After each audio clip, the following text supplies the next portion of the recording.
Welcome to The Explainer.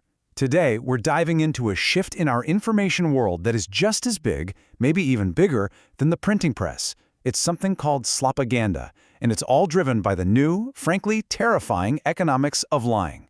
Let's get right into it. Okay, so let's start with this quote from security analyst Vladimir Tsakanyan. This isn't just some clever line. It's a cold, hard economic equation that changes, well, everything.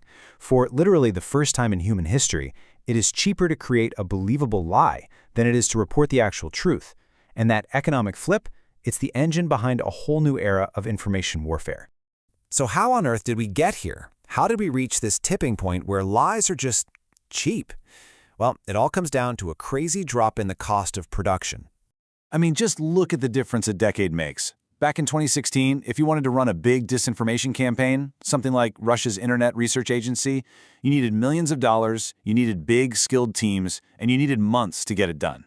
Now, fast forward to today, and a single person, one operator with the right AI tools, can get a similar impact in just a few hours, for next to nothing. The barriers to entry for creating propaganda, they've been completely and totally obliterated. And the result of these new economics? It's just staggering. By the middle of 2025, researchers had already found over 2,000 AI-generated news sites. Think about that. These are content farms just pumping out information in 16 different languages with basically zero human oversight. This isn't just making things up. This is industrial-scale fabrication, and it is happening right now. This flood of cheap, AI-generated stuff creates a whole new kind of information environment. And researchers, well, they've given it a name that is just perfect. The age of Slopaganda. The name really tells you everything you need to know, right? Slop is for the huge, massive volume of low-quality AI content. And propaganda, well, that's for the malicious intent behind it. You put them together, you get Slopaganda. And that is the sea of synthetic media we are all trying to swim in now. And here is the absolutely crucial point. This isn't about quality, it's about quantity. The real threat isn't that one single perfect deepfake that totally fools everyone. Those AI videos where they flawlessly swap one person's face onto another? No, the real danger is the relentless, nonstop fire hose of just okay fakes. The goal isn't to convince you, it's to overwhelm you. It's to exhaust the fact-checkers and just sow total information chaos. So who has access to these new weapons? The scary answer is pretty much everyone. What used to be something only major state intelligence agencies could do is now on the table for smaller nations, for criminal groups, for domestic political campaigns, even for some really motivated individuals. This is no longer a state-on-state problem. It's an everyone-on-everyone problem. And because these tools are so much more accessible, it's led to a whole new set of tactics. Let's take a look at the disinformation playbook, version 2.0. The growth of this stuff has been, and I mean this, explosive. In 2023, there were about 500,000 deepfake videos online. By 2025, an estimated 8 million. 8. And these aren't just sitting on a server somewhere, they're being actively used in the real world. From elections in Hungary to the conflict in Iran, which has basically become a live laboratory for AI propaganda. Out of these conflicts, we're seeing brand new tactics emerge. And you've got to hear about this one. It's called the reality bomb, and it was used in Hungary. Now, this is not just one fake story. It's a massive, coordinated attack designed to create a completely false sense of consensus inside a specific community. So here's how a reality bomb works. First, an operator targets a very specific community, say a geographic area or a demographic group. Then, they use AI to spin up dozens of slightly different, hyper-localized fake news reports. Each one is tailored with local names, local places, things people in that community actually care about. And then, here's the kicker. They unleash all of them at the exact same time. And because the content isn't identical, it just sails right past the traditional moderation systems that are looking for viral duplicates.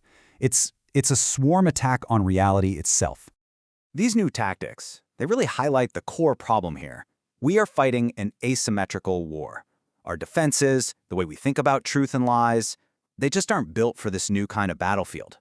For starters, our own eyes and ears just can't be trusted anymore. A major meta-analysis found that we humans can spot deepfakes with only about 50% accuracy. That's a coin toss. It means we simply cannot trust our own gut feelings to navigate this new environment. All right, so you're probably thinking, can't we just build AI to detect the fakes? Well, here's the problem. The detectors are losing the race. See, the tools to create fakes are global and open source, and they're moving at lightning speed. But the detection tools?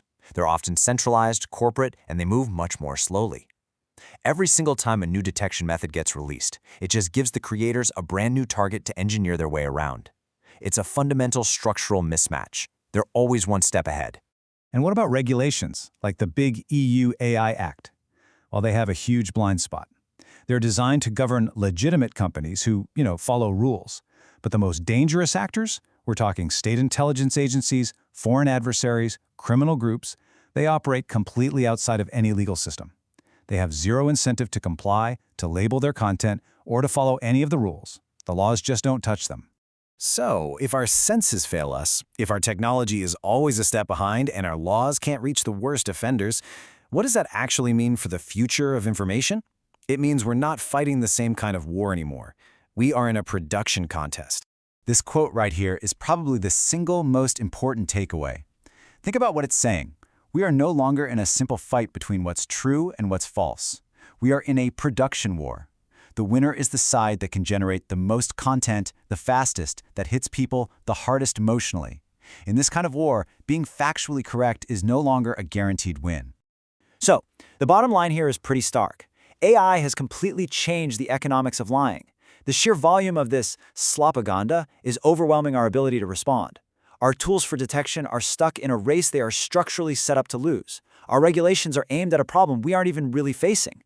And in this new environment, just being authentic, just telling the truth, that is no longer enough to win.